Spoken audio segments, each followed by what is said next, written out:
Pada saat ini saya akan coba membahas tentang perhitungan pendapatan nasional.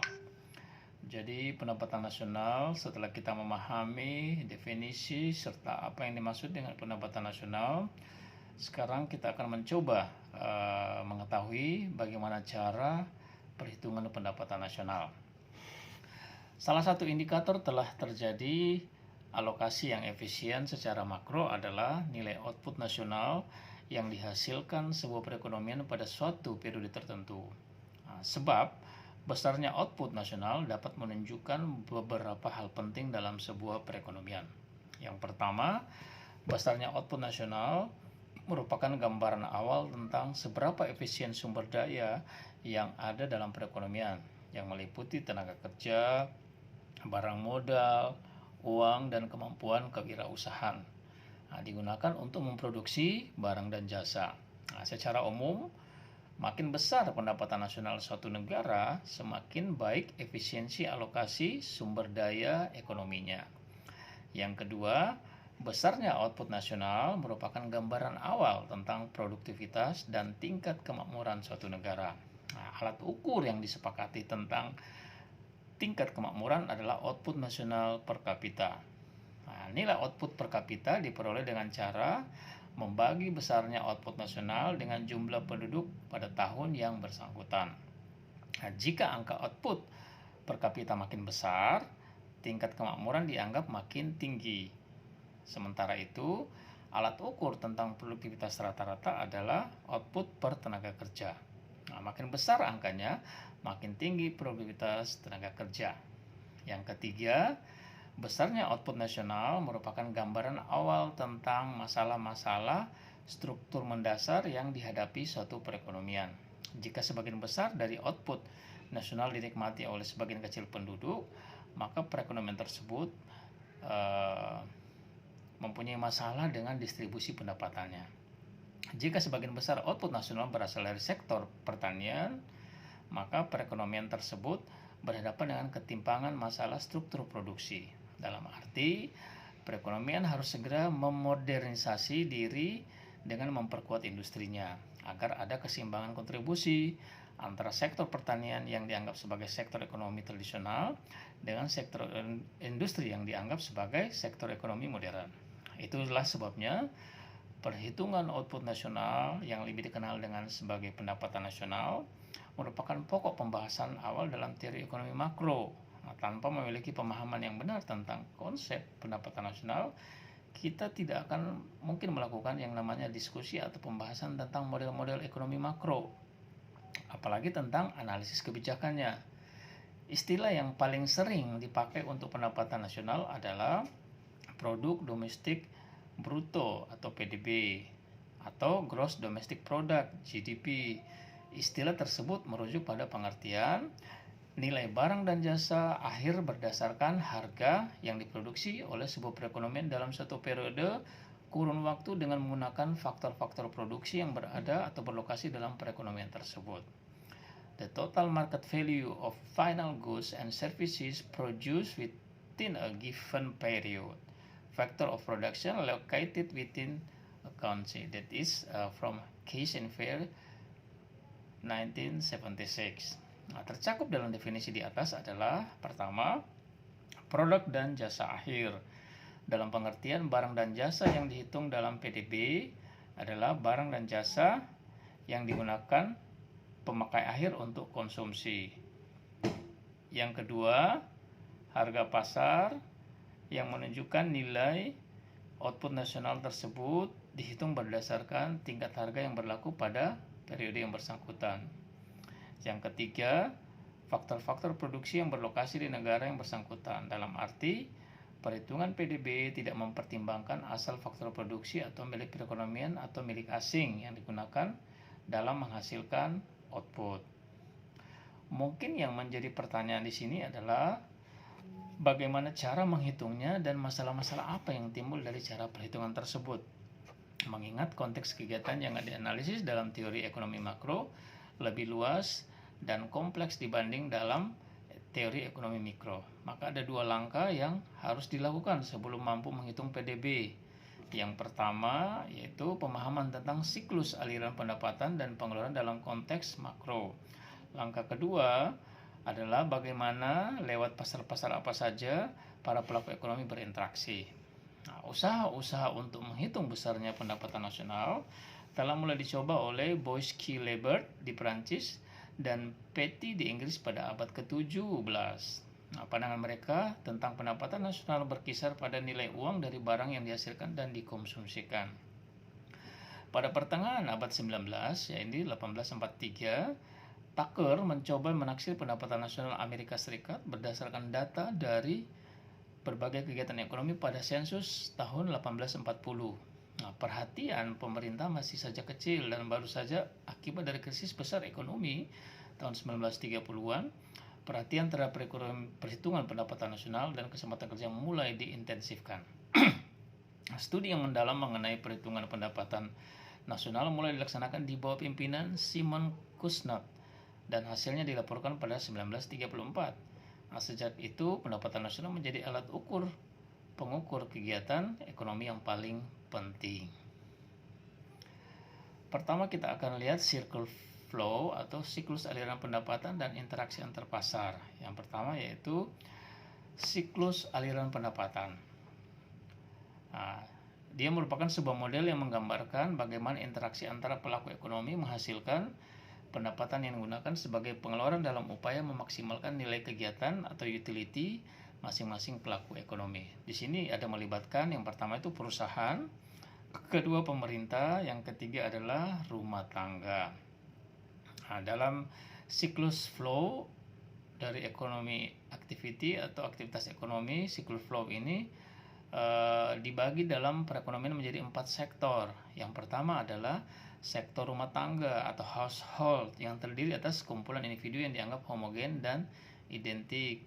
Yang kedua, sektor perusahaan atau firm sector yang terdiri atas sekumpulan perusahaan saat memproduksi barang dan jasa. Yang ketiga, sektor pemerintah atau government sector yang memiliki kewenangan politik untuk mengatur kegiatan masyarakat dan perusahaan. Dan yang keempat adalah sektor luar negeri atau foreign sector, yaitu sektor perekonomian dunia di mana perekonomian melakukan transaksi ekspor impor. Nah, yang pertama kita bahas sektor rumah tangga. Sektor rumah tangga memiliki faktor-faktor produksi yang dibutuhkan untuk proses produksi barang dan jasa privat maupun barang dan jasa publik. Nah, faktor-faktor produksi tersebut adalah kesediaan untuk bekerja bagi tenaga kerja, barang modal, misalnya tanah, uang, dan kesediaan untuk menanggung risiko yang dihadapi oleh perusahaan dengan membeli saham. Nah, untuk faktor produksi yang diberikan tersebut, sektor perusahaan memberikan gaji untuk kesediaan bekerja. Nah, pendapatan bunga untuk kesediaan meminjamkan uang, pendapatan sewa untuk kesediaan memberikan barang modal, dan pembagian keuntungan atau dividen. Nah, untuk kesediaan menanggung risikonya, semuanya itu gratis, merupakan aliran pendapatan bagi sektor rumah tangga yang berasal dari sektor perusahaan. Nah, selain dari sektor perusahaan, sektor rumah tangga juga memperoleh pendapatan dari sektor pemerintah. Pendapatan tersebut bisa karena balas jasa atas faktor produksi yang diberikan, pendapatan upah dan pendapatan bunga. Pendapatan upah diperoleh dari jika individu bekerja, misalnya sebagai pegawai pemerintah. Pendapatan bunga diperoleh jika individu tersebut meminjamkan uangnya kepada pemerintah dengan membeli obligasi pemerintah. Tetapi ada juga pendapatan yang diperoleh dari sektor pemerintah yang bukan merupakan balas jasa atas faktor produksi. Pendapatan disebut juga pendapatan non balas jasa, disingkat PNBJ. Pendapatan non balas jasa atau transfer payment. Contoh PNBJ dalam konteks negara maju adalah tunjangan-tunjangan sosial, social securities bagi kelompok masyarakat kurang mampu ataupun yang sedang menganggur. Nah, jika bagi masyarakat yang kurang mampu, pemerintah memberikan tunjangan-tunjangan. Maka bagi yang mampu, pemerintah menarik pajak. Tentu saja pajak ini mengurangi pendapatan total sektor rumah tangga. Pendapatan dikurangi pajak merupakan pendapatan yang dibelanjakan atau disposable income. Pendapatan inilah yang digunakan untuk konsumsi barang dan jasa yang diproduksi sektor perusahaan maupun yang diimpor dari luar negeri. Yang kedua, kita lihat sektor perusahaan. Aliran pengeluaran sektor rumah tangga merupakan aliran pendapatan sektor perusahaan. Selain dari sektor rumah tangga, perusahaan memperoleh pendapatan dari sektor pemerintah yang merupakan konsumsi pemerintah dan dari pemerintahan sektor luar negeri yang merupakan sektor ekspor sektor perusahaan. Selain melakukan pembayaran untuk sektor rumah tangga, perusahaan juga membayar pajak kepada pemerintah. Yang ketiga, kita lihat dari sektor pemerintah. Fungsi utama pemerintah adalah menyediakan barang publik. Nah, untuk menjalankan fungsinya, pemerintah melakukan pengeluaran berupa pembelian barang dan jasa dari sektor perusahaan dan pengeluaran untuk sektor rumah tangga karena barang publik tidak dapat disediakan sepenuhnya lewat mekanisme pasar. Pemerintah harus menarik pajak dari sektor rumah tangga dan sektor perusahaan. Kemudian kita lihat yang keempat, sektor luar negeri. Nah, sektor rumah tangga, perusahaan dan pemerintah merupakan perekonomian domestik. Perekonomian dikatakan tertutup. Nah, jika tidak melakukan interaksi dengan sektor luar negeri, interaksi dengan sektor luar negeri dalam perekonomian terbuka atau open economy disederhanakan dengan mekanisme ekspor dan impor. Ekspor merupakan aliran pendapatan dari sektor luar negeri ke perekonomian domestik, sedangkan impor merupakan aliran pengeluaran dari sektor perekonomian domestik ke sektor luar negeri. Demikian menyangkut aliran aktivitas ekonomi ya. Sekarang kita akan lihat 3 pasar utama atau 3 basic market. Uraian yang saya sampaikan tadi berdasarkan asumsi bahwa tingkat harga ditentukan lewat mekanisme pasar. Nah, untuk analisis ekonomi makro, pasar-pasar yang begitu banyak dikelompokkan menjadi 3 pasar utama atau 3 basic market. Yang pertama adalah pasar barang dan jasa atau kita sebut goods and services market. Yang kedua adalah pasar tenaga kerja atau labor market. Yang ketiga adalah pasar uang dan modal atau kita sebut dengan money and capital market. Itu adalah 3 pasar utama, 3 basic market. Pasar barang dan jasa, pasar tenaga kerja, pasar uang dan modal. Kita lihat masing-masing. Pasar barang dan jasa. Pasar barang dan jasa adalah pertemuan antara permintaan dan penawaran akan barang dan jasa. Nah, dalam perekonomian tertutup, permintaan utamanya berasal dari sektor rumah tangga dan pemerintah. Nah, permintaan tersebut umumnya merupakan permintaan akan barang dan jasa akhir. Nah, penawaran barang dan jasa berasal dari sektor perusahaan. Namun dalam perekonomian modern, terutama dengan makin tingginya tingkat spesialisasi, tidak semua perusahaan memproduksi sendiri bahan baku yang dipakai untuk memproduksi barang dan jasa. Misalnya, perusahaan mobil tidak menambang sendiri biji besi yang dibutuhkan.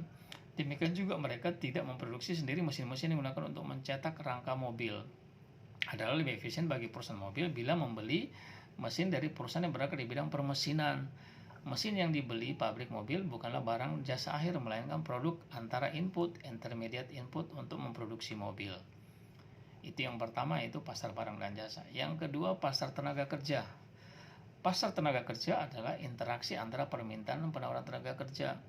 Dalam perekonomian tertutup, penawaran tenaga kerja berasal dari sektor rumah tangga.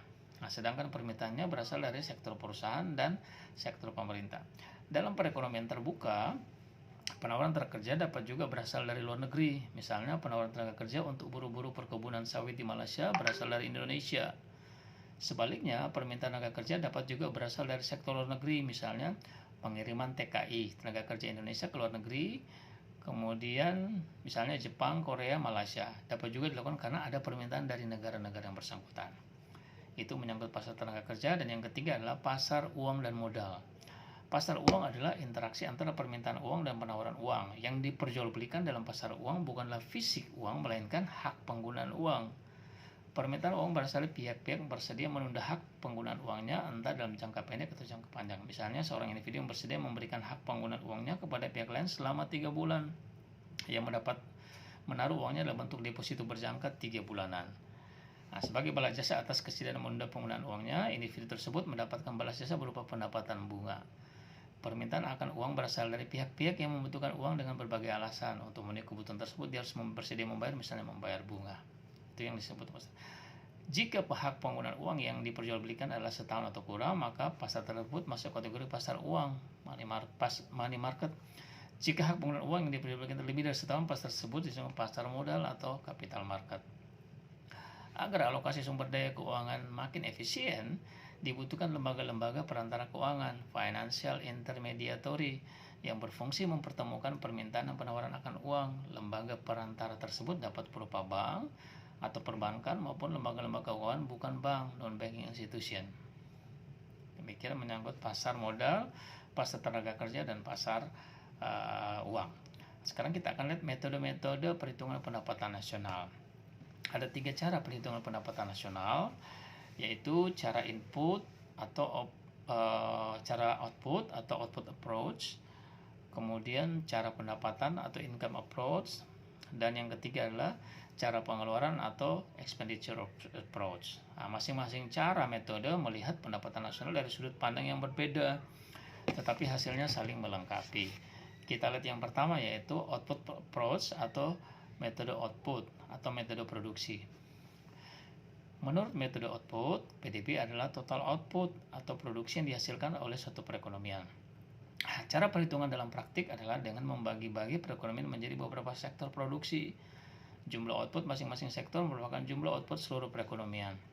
Hanya saja ada kemungkinan bahwa output dihasilkan suatu sektor perekonomian berasal dari output sektor lain, atau bisa juga dapat merupakan input bagi sektor ekonomi yang lain lagi. Dengan kata lain, jika tidak berhati-hati akan terjadi perhitungan ganda atau double counting, bahkan multiple counting.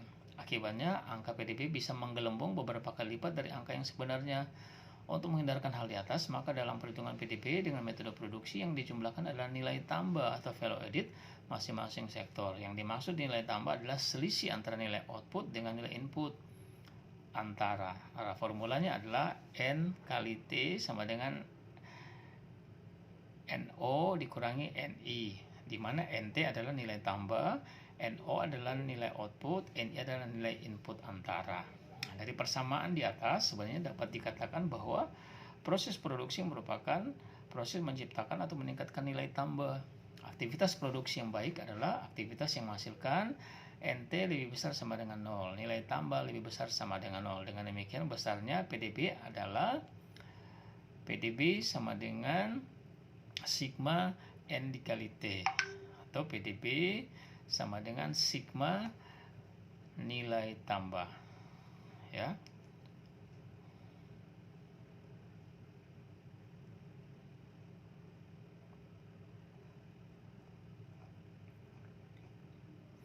Sekarang kita akan melihat metode pendapatan. Kalau tadi kita sudah melihat cara perhitungan pendapatan nasional dengan metode output atau metode produksi, sekarang kita akan melihat dengan metode pendapatan atau income approach. Nah, metode pendapatan memandang nilai output perekonomian sebagai nilai total barang dan jasa, nilai total balas jasa atas faktor produksi yang digunakan dalam proses produksi.